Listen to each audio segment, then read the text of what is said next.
Assalamualaikum warahmatullahi wabarakatuh. Halo semuanya, perkenalkan nama saya Natasha Azahra dengan NIM 24041263332.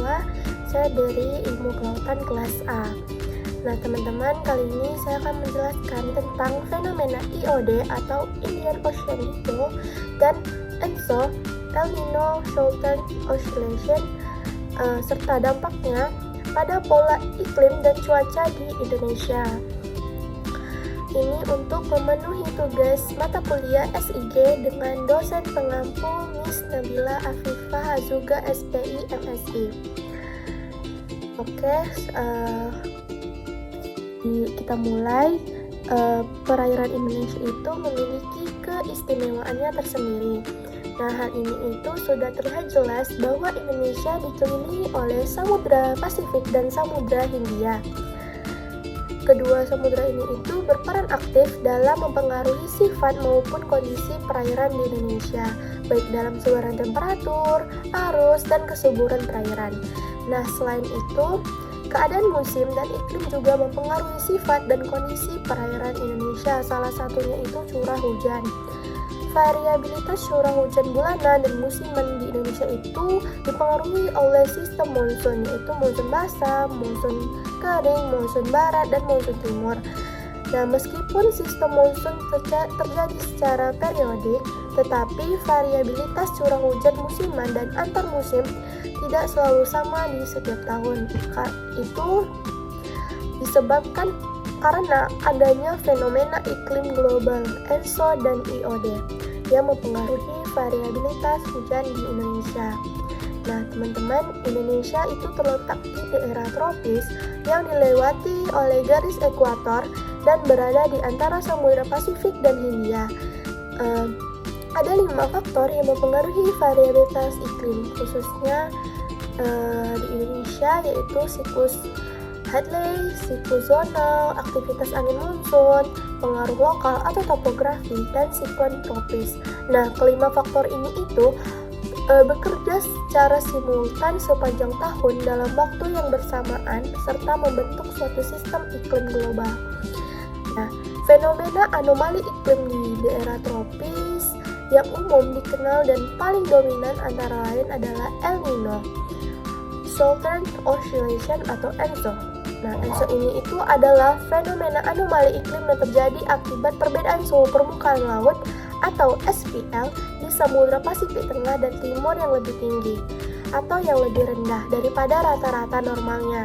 Nah, fenomena ENSO ini itu terdiri atas dua fenomena, yaitu El Nino dan La Nina. Nah, teman-teman pasti tidak asing mendengar kata El Nino dan La Nina. Secara sekilas, El Nino ini itu berkaitan dengan cuaca yang sangat panas, kekeringan, serta kebakaran hutan.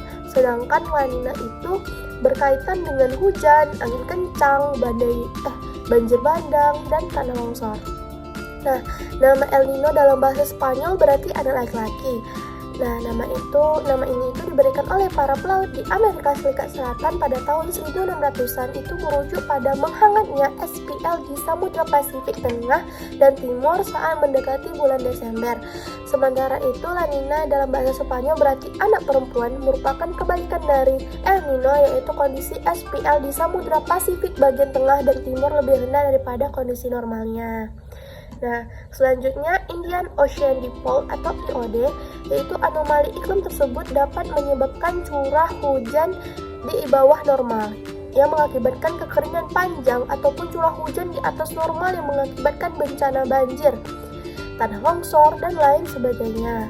Nah, IOD ini itu merupakan fenomena iklim yang proses terjadinya mirip dengan ENSO, namun IOD ini terbentuk di Samudra Hindia. Nah, IOD ini itu terbentuk sebagai akibat perbedaan suhu permukaan laut antara Samudra Hindia di bagian barat itu di bagian barat Laut Arab dan Samudra Hindia bagian timur bagian barat Pulau Sumatera.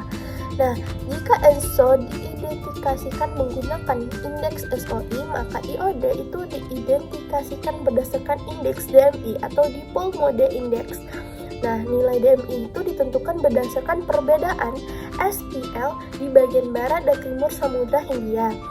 Nah, berdasarkan nilai DMI terdapat 3 tiga jenis iode, yaitu iode normal, iode negatif, dan iode positif. Nah, iode positif itu terjadi akibat terbentuknya tekanan udara rendah di Samudra Hindia bagian barat sebagai akibat suhu permukaan laut yang lebih tinggi dibandingkan normal. Nah, kondisi tersebut itu mengakibatkan angin yang membawa banyak massa uap air berhembus dari pusat tekanan tinggi di bagian Samudra Hindia bagian timur menuju pusat tekanan rendah di Samudra Hindia bagian barat. Nah, sementara iode negatif itu terjadi karena terbentuknya pusat tekanan udara tinggi di Samudra Pasifik bagian barat akibat SPL Samudra Pasifik bagian barat yang lebih rendah. Nah, sebagai konsekuensinya, curah hujan di Indonesia dan Australia itu menjadi lebih tinggi dibandingkan normal. Mungkin hanya itu yang dapat saya sampaikan. Saya akhiri dengan Assalamualaikum warahmatullahi wabarakatuh.